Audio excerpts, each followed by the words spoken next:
আসসালামু আলাইকুম বন্ধুরা, সবাইকে স্বাগত জানাচ্ছি এফএনএফ ট্রাভেলার্স বিডির পক্ষ থেকে। আমি আকরামুল হক। আমরা রয়েছি গ্রামে ঈদ করতে এসে। তো আজকের প্রাকৃতিক দৃশ্যটা দেখে খুব ভালো লাগলো, ভাবছি আপনাদের সাথে একটু শেয়ার করি। আসলে অনেক দিন এরকম ধান ক্ষেতের পাশ দিয়ে হাঁটা হয় না। আজকে যখন এখানে আসলাম, ছোটোবেলার স্মৃতিগুলো মনে পড়ে গেল, ভাবলাম আপনাদেরকে একটু দেখাই। এখন ইরি ধানের মৌসুম।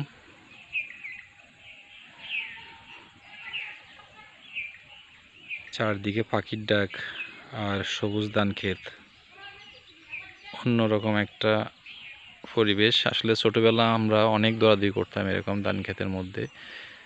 তো এটা অনেক মিস করি আমরা যারা শহরে থাকি। ধান ক্ষেতের পাশে যে দেখতেছেন, এটা হচ্ছে ছোট নালা। এটা আমাদের বাসায় খাল বলে। বর্ষাকালে এটার মধ্যে পরিপূর্ণ হয়ে যায় পানি। উঁচু এলাকার পানিগুলো এখান দিয়ে নেমে একবারে বড় খালে চলে যায়, বড় খাল থেকে নদীতে চলে যায়।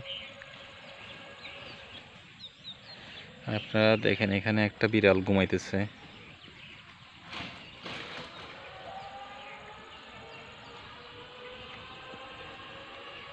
এবারে ঈদটা আমাদের কাছে অন্যরকম একটা ফ্লেভার নিয়ে আসছে।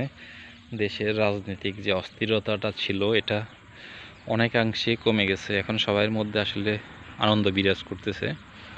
যারা আমরা গ্রামে আসছি, আমাদের কাছেও আমরা খুবই উৎফুল্ল।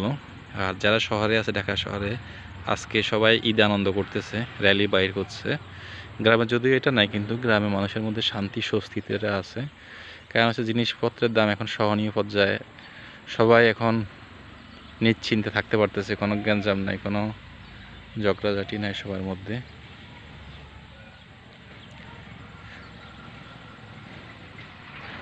এই গ্রামের দৃশ্যগুলো আসলে আমরা মিস করি। তো আমার মতো কারা কারা মিস করেন, আশা করি আমাকে জানাবেন কমেন্ট বক্সে।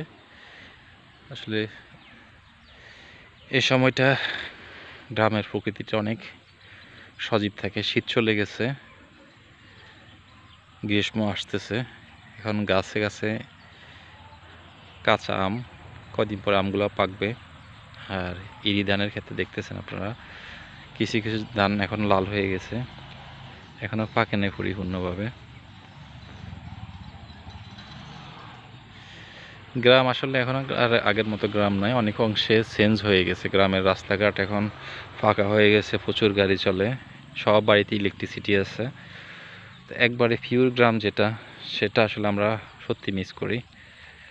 তারপরেও আমরা যারা ইট কাটে, এখনকার যে গ্রামটা, এটাও একটা আবেগ অনুভূতির জায়গা, ভালো লাগা। তো বন্ধুরা, আশা করি আমার ভিডিওটা আপনাদের ভালো লেগেছে। যদি ভালো লেগে থাকে অবশ্যই লাইক দিবেন, এবং যারা সাবস্ক্রাইব করেন না, সাবস্ক্রাইব করবেন। আমাদের সঙ্গে থাকবেন নিত্য নতুন ভিডিও পাওয়ার জন্য।